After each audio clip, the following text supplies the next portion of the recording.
নমস্কার বন্ধুরা, স্বপ্নগুলো পেজে আপনাদের সকলকে স্বাগত জানিয়ে আজও চলে এসেছি সম্পূর্ণ একটি নতুন কবিতা নিয়ে। কবিতাটির নাম প্রাক্তনের লেখা চিঠি, কলমে মিতালি দেবনাথ। আজ প্রায় 5টা বছর পর এলো একটা চিঠি। চিঠিটা নিয়ে বাড়ির ভেতর আসলাম পায়ে হাঁটি। চিঠিটা পড়ে একটুও অবাক হইনি, বিশ্বাস করো তুমি। 5টা বছর পর হঠাৎ করে মনে পড়েছি আমি।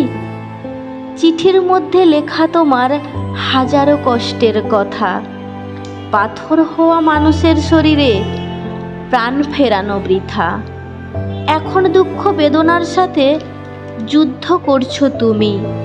ঠিক 5টা বছর আগে তোমার জায়গায় ছিলাম আমি। স্থান, কাল, আপন পর পরিবর্তন তো হবেই। বদলানো প্রকৃতির নিয়ম, দোষী শাস্তি পাবেই। কষ্টের সাথে যুদ্ধ করে কষ্টকে করেছি পার। যন্ত্রণাও মাথা নামিয়ে মেনে নিয়েছে হার। ভরা পেটে ইচ্ছে করে না কোনো কিছু খাওয়ার। আমাকে দেওয়া যন্ত্রণাগুলো সুদ সমেত আজ তোমার। হাজারো চেয়েছি তবু না পেয়েছি, বিনিময়ে ভালোবেসে।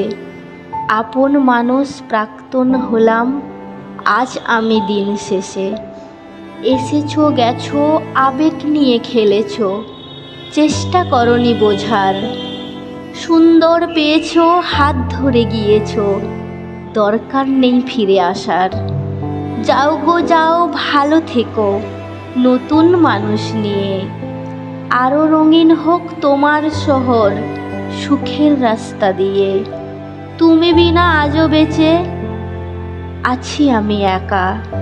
সময় আসলে ভাগ্যে থাকলে মিলবে সুখের দেখা।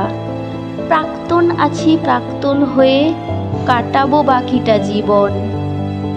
আমার জীবনে ফিরাবো না তোমায়, প্রতারণাই তার কারণ। কবিতাটি ভালো লাগলে লাইক করে আর ফলো করে আমার পাশে থেকো। ধন্যবাদ বন্ধুরা।